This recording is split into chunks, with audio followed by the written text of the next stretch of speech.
Morning,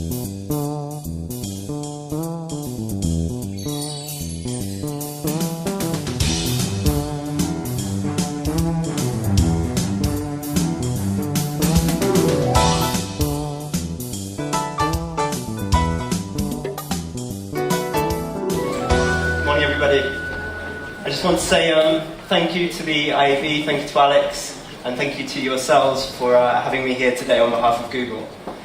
Now, before we get started, we're going to be talking a little bit about the human body. So in order to do that, I really need you to be in tune with your bodies. That sounds weird. But what I need you to do quickly, if you'll bear with me, is just very briefly close your eyes. Okay? Yeah, I think I can see everybody with closed eyes.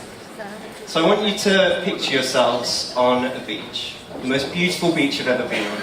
I want you to picture the most cliche wind blowing through your hair. I want you to picture the sand in between your toes, the water lapping at your feet. And now I want you to think about the emails that are going unanswered, that presentation that you still haven't finished, and that birthday that you thought was next week, but it's actually tomorrow.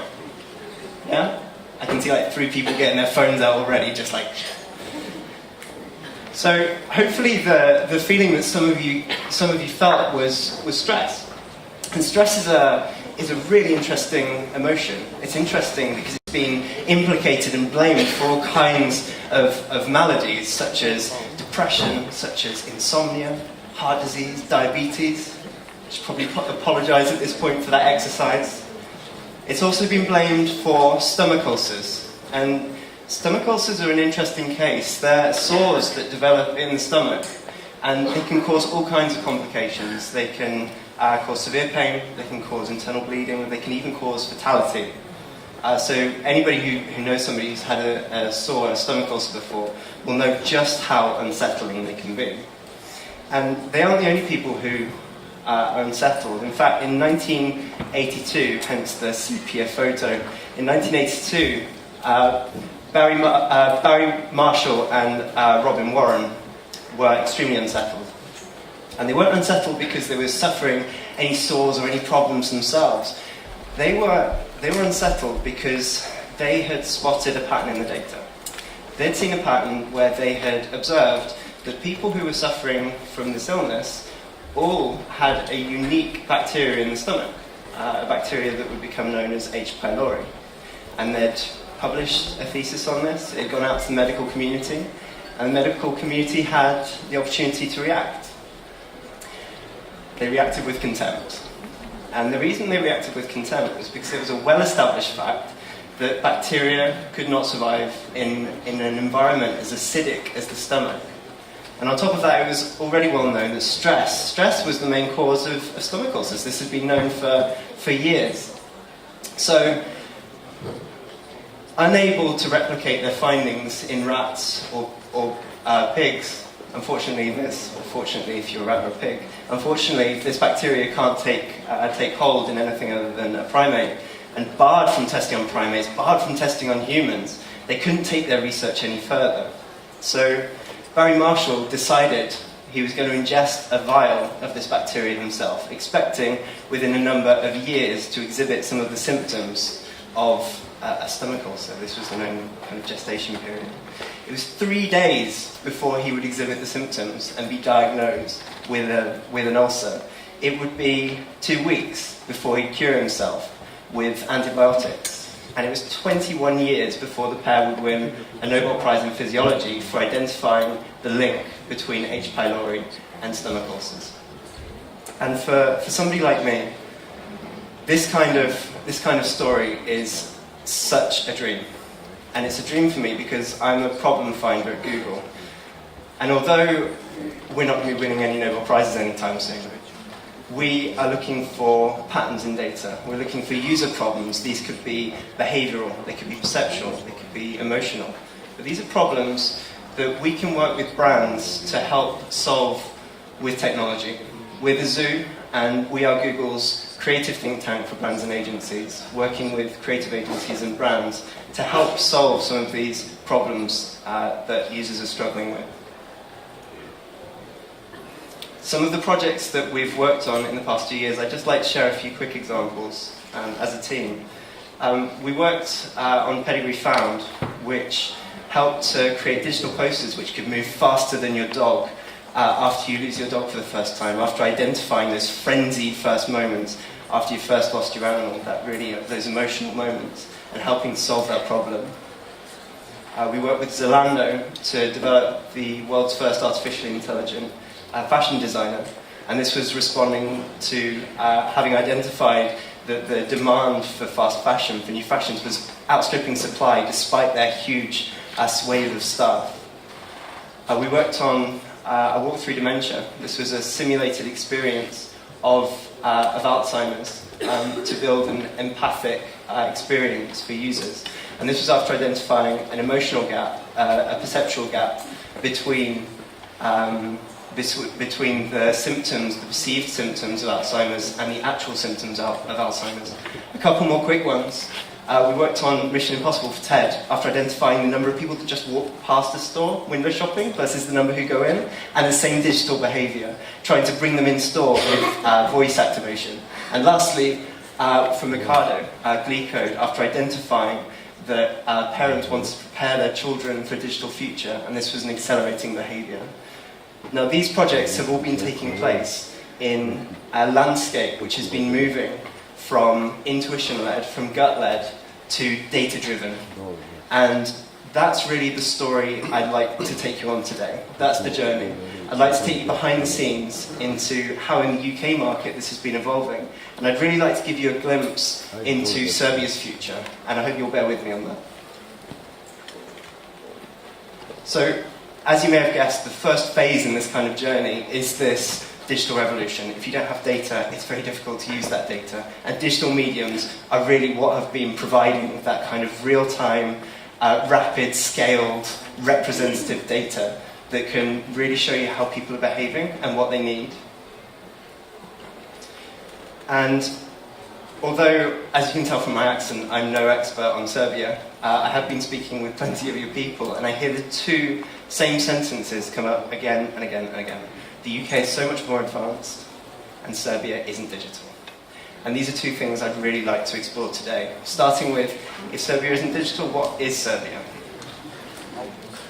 So, using Google search data, I wanted to compare Serbia to the UK. And Serbia are actually 9 times less likely to search for plus-sized clothing. They are 6 times less likely to search for microwaves.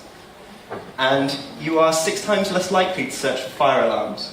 So I can only interpret from this that you believe microwaves cause fires, and that even if a fire broke out at home, you'd be athletic enough to put it out. And on the other side, you are, what was the number, 7 times more likely to search for children's games, 4 times more likely to search for basketball, and 4 times more likely, this was surprising, to search for deafness and hearing aids. So from this I can only assume that all of the arguments resulting from these children's games are causing Serbian adults severe deafness in their later years.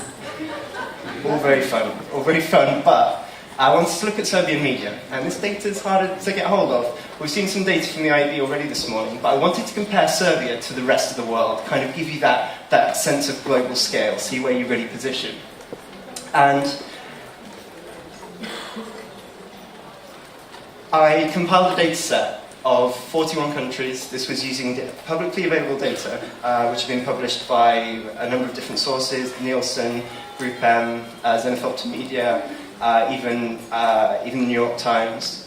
So we've managed to cover a good portion of the globe in comparing Serbia's behaviours.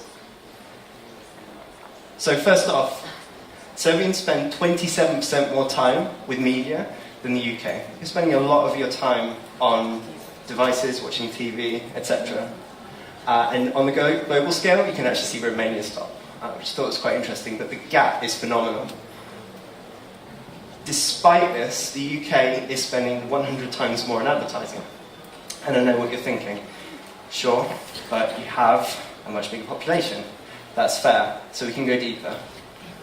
When we look at per capita spend, it's still 11 times the size. It's still a huge difference, and I know what you're thinking again. GDP, yeah, fair enough. GDP has a big difference. But even after we strip out GDP, when we look at changes year on year, you are as a country, in media terms, your media spend as a percentage of GDP has been falling faster than any other country in the world, bar Israel. So this is really an evolving landscape, but it's declining as much as anything. So now let's dig into that statement. Serbia isn't digital. It may surprise you to see that Serbia is more digital than the UK. This is kind of weird. Serbia actually spends 12 minutes a day more on digital mediums than the UK. That's 152 minutes per day.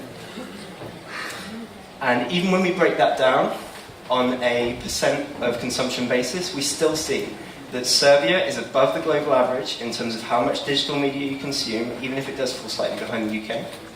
And despite this, despite being above the global average in terms of consumption, what we see is that media spend is just nowhere to be seen. It drops off the map completely. Consumption does not track to investment by media agencies.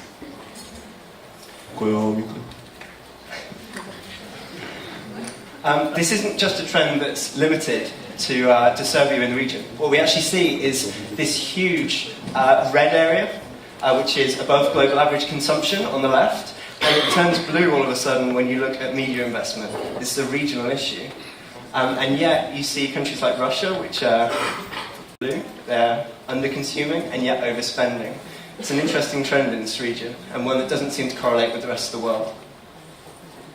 To really labour the point on this, 25.4% of Serbian time is spent on digital media, and despite this fact, only 11.2% of media spend are being put into digital mediums. Compare that to newspapers, where 4.3% of the time is being spent reading a newspaper, and 3 times that is being spent on newspaper media. If this isn't ringing alarm bells, I can only assume it's because Serbia doesn't invest in fire alarms. So how quickly is Serbia adopting digital media? We can look at how this is changing over time. And on a global scale, what we can see is that consumption is generally tracking spend. And we see the same in the UK. It's tracking spend. Spend is much higher than consumption because it's being led by direct response on digital. When we look at Serbia, this really does paint the picture. It's growing at a slower trajectory, and it's despite this high global consumption, which is, as you can see, on a par with global levels. We can also compare TV. So TV on a global scale is generally falling. Consumption is starting to fall in media investment terms. In the UK, it's falling at a faster rate. Also, consumption is falling at a faster rate as it moves to digital. And lastly, in Serbia, consumption is falling pretty quickly, actually, as a percentage of total media time. And it's only just starting to tip in media terms. It appears to have reached the plateau. We can also show how much Serbia values digital. So this is a little difficult to read for the people at the back. I'll break it down though. So the red line is digital spend per 1% of consumption. So for every 1% of consumption, this is how much you invest in media. And this level is around 0.8, 0.9% globally. In Serbia, you value it about half the global average, so about 0.4% of spend for every 1% of consumption. Whereas TV, you'll see, is substantially higher. So it is starting to fall off slowly, but again, it's below the global average in terms of trajectory. And lastly, this is quite fun. So what I've tried to put together is kind of Serbia's digital age, because I know from conversations that some of you feel a little bit behind relative to the kind of global behaviours, in spite of the fact that consumption-wise, you are totally on a par with the global average. So what we've done is we've taken a bigger length of time, so I've gone back to 2001 on global spend. So this is breakdowns of global spend per medium. And what we're going to do, we're going to normalise it. So this is breakdowns year on year. We're going to add in Serbia in the UK from 2015. We're going to get rid of all the mediums except for digital. Now we're going to add our trajectory, remove the original data, resize our bars, and place our dates. which places Serbia in around 2008 in terms of investment in digital media on a global level, and the UK in around 2022. So this gives you some scale of where consumers are in terms of media consumption and where advertisers are. So in response to this statement of Serbia not being digital, Serbia is totally digital. People are digital in what they're consuming, but it's advertisers in Serbia that are faced with a choice. And it's a choice between being where people are or being where people used to be. Now, for those of you who decide to take the red pill, who decide to invest more in digital and really advance years, this leads us to the data revolution, which is our next phase. And the data revolution has really given us the opportunity to experiment with the kind of numbers that are being generated by your digital media and by your digital platforms. What I wanted to do is quickly show you some of the methodologies that we've been using at Google that have been published, but not so many people are aware of.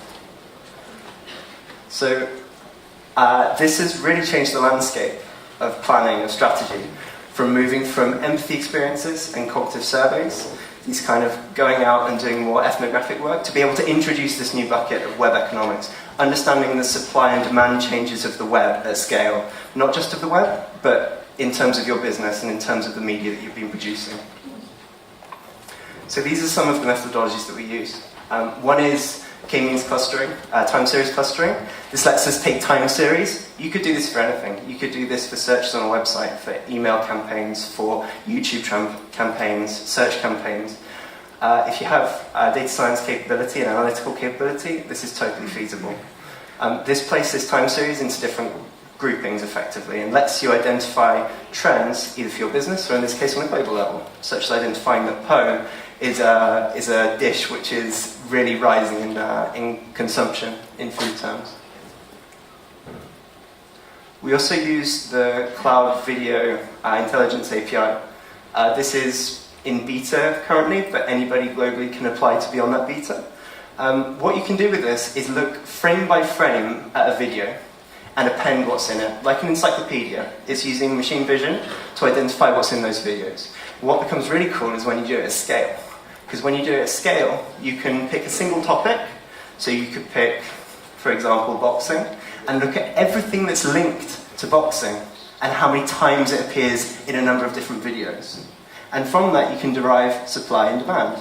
See what's undersupplied, that has lots of demand, and suddenly you can step into a new niche space which you can be fairly confident is going to be able to get a lot of traction in video terms and media terms. Lastly, we use mini sessions. Mini sessions are small bursts of linked, co-searched queries, and it gives a small fragment of a path to purchase. This was published late last year in the US presidential campaigns, where you could see which musical artists were being searched for alongside a politician. But you could equally see how this could be applied to both businesses, to media, and to other paths to purchase. And this brings us to our final stage, which is the testing revolution. And it's taken some time to make this transition from intuition-led to data-led and intuition in the passenger seat. And this is, to be completely honest, this is the phase that we're currently sitting at. And we're only starting to convince advertisers to move into this. So it's bleeding edge. So to put this into context, the value of being able to make better creative work rather than just focus on improving improving media spend and media efficiency is potentially an 11 times difference in value. So this was taken from James Herman's Case for Creativity, and it compared award-winning cases with average advertising and saw this 11 times gap. Now, I'd like to play a quick game with you, if that's okay. So this is just using thumbnails. So you can imagine uploading a video onto the internet. And this is a basic example, but I'd like to just see some hands of, if you uploaded this video Which one of these do you think would organically get the most clicks? Which one do you think people would most choose to watch? B. So can I see hands for A? One hand, two hands. B. Okay. C.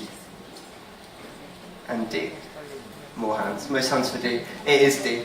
It's D because I'm sure you've seen a trend for this in the last year or so, where big faces are used, and they use expressions of shock. This is because it drives more views. So although this example on its own wouldn't prove a point, you are able to contextualize it in further testing and really find ways to optimize what you're doing.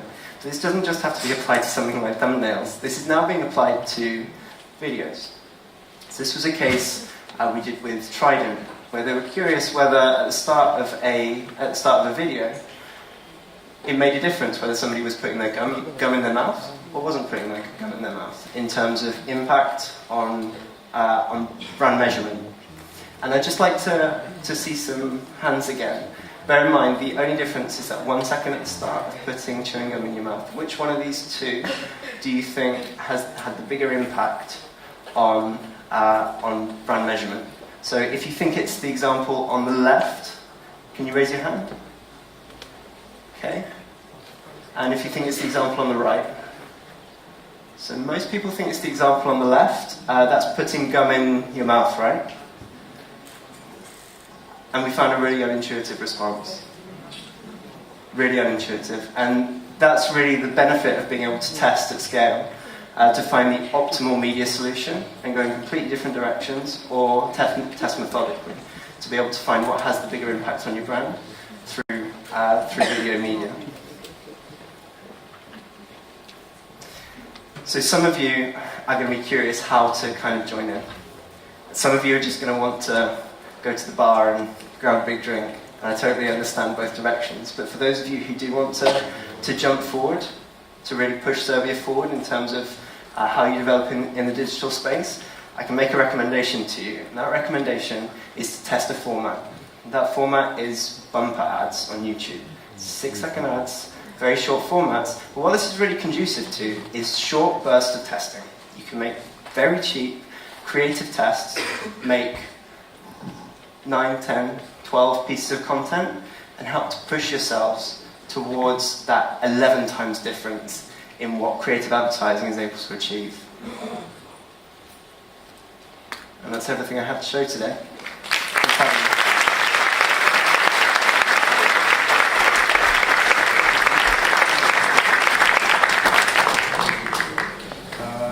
Do we have any questions?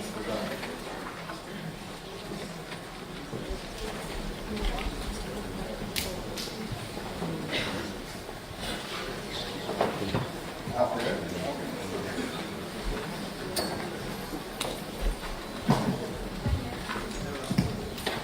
Hi Jonathan, Hi, Alec. great slides. Thank you. How agencies are reacting for need for more data capabilities in their agencies? I mean, what are your experience about that? So in terms of increase in need for data capability, so I think yesterday Forbes put out some data saying that need for data scientists is likely to increase by about 27% between now and 2020 globally. So data science capability is a big area in terms of growth, and most of that is currently going into the IT sector, into professional services, and into the financial sector. So there's a big opportunity for analytical capability and data science capability to make an impact in creative agencies and media agencies. Does that answer your question?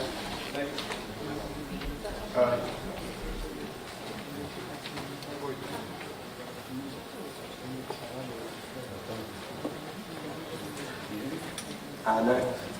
I think from some of the...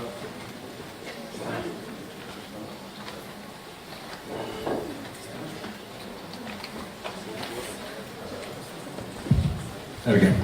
Jonathan, can I just ask you whether you think the figures regarding investment in digital via the agencies and clients, do you think the resistance from the agencies to spend, if it is resistance, is because of trading deals? Is because of what, sir? Trading deals. that are advantageous? Because obviously we've seen that in the UK. Or do you think it's because of the lack of data? It's difficult to comment on that. It's likely a mix of the two. Not understanding the exact setup in Serbia of how deals are being struck, and not really being an expert on the media side, being more placed in the creative side, it would be difficult to comment. So I suspect that you'd have a better idea of that, but it's interesting that you'd bring that into the equation.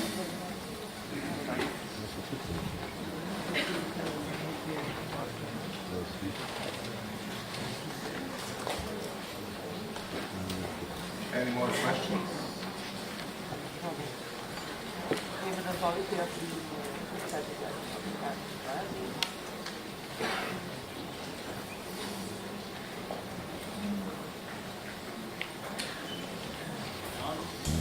If there are no more questions, thank you very much. Thank you. Thanks for having me.